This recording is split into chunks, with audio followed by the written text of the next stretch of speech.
Payyanur വെള്ളൂരിലെ Janata charitable society വിരമിക്കുന്ന ജീവനക്കാർക്ക് യാത്രയയപ്പ് നൽകി. ജനതാ കോൺഫറൻസ് ഹാളിൽ വെച്ച് നടത്തിയ പരിപാടി പയ്യന്നൂർ നഗരസഭാ ചെയർമാൻ സരിൻ ശശി ഉദ്ഘാടനം ചെയ്തു. ദിസ് ന്യൂസ് സ്പോൺസർഡ് ബൈ ഉയർന്ന ഗുണനിലവാരം, തികഞ്ഞ വിശ്വസ്തത, ജനതാ പാൽ. വെള്ളൂർ ജനതാ ചാരിറ്റബിൾ സൊസൈറ്റിയിൽ ദീർഘകാലം സേവനമനുഷ്ഠിച്ച് വിരമിക്കുന്ന driver T Padmanabhan, worker cum salesman K Bhaskaran എന്നിവർക്കാണ് സൊസൈറ്റിയുടെ നേതൃത്വത്തിൽ ഊഷ്മളമായ യാത്രയയപ്പ് നൽകിയത്. ടി പത്മനാഭൻ 20 വർഷത്തെ സേവനത്തിന് ശേഷവും കെ ഭാസ്കരൻ 12 വർഷത്തെ സേവനത്തിന് ശേഷവുമാണ് സൊസൈറ്റിയിലെ ഔദ്യോഗിക ജീവിതത്തിൽ നിന്നും പടിയിറങ്ങുന്നത്.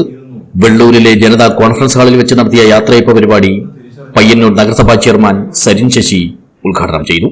നമുക്ക് ഇനിയും കുറെ പേർക്ക് ആ നിലയിൽ അത്താണിയാവാൻ സാധിക്കണമെങ്കിൽ പുതിയ മേഖലയിലേക്ക് ജനങ്ങൾക്ക് മാറാൻ സാധിക്കണം. പുതിയ ബിസിനസ് തന്ത്രങ്ങളിലേക്ക് മാറണം. വലിയ നിലയിലേക്ക് നമ്മുടെ കച്ചവടം മാറേണ്ടതുണ്ട്. അങ്ങനെയെല്ലാം മാറാൻ നമുക്ക് സാധിക്കേണ്ടതുണ്ട് തന്നെയാണ് പൊതുവെ അവസരത്തിൽ നമുക്ക് ഓർമ്മിക്കാനുള്ളത്.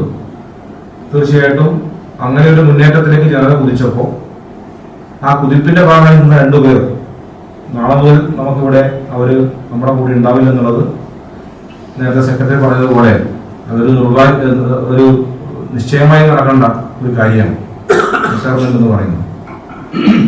അത് തൊഴിലാളികളെ സംബന്ധിച്ച് കുറച്ച് വേദനാജനകമാണ്. കാരണം പണ്ട് റിട്ടയർമെന്റ് നിർണ്ണയിക്കുന്ന സമയത്ത് നമ്മുടെ നാട്ടിലൊരു 58 വയസ്സെല്ലാം പറഞ്ഞാൽ നല്ല റിട്ടയർമെന്റ് ആകുമ്പോൾ തന്നെ ആൾക്ക് റിട്ടയർമെന്റ് ഫംഗ്ഷന് കൊടുക്കുക ഈ 3 കോടിയാണ് കൊടുക്കാന്ന് പറഞ്ഞിട്ടാണ് പണ്ടെല്ലാം.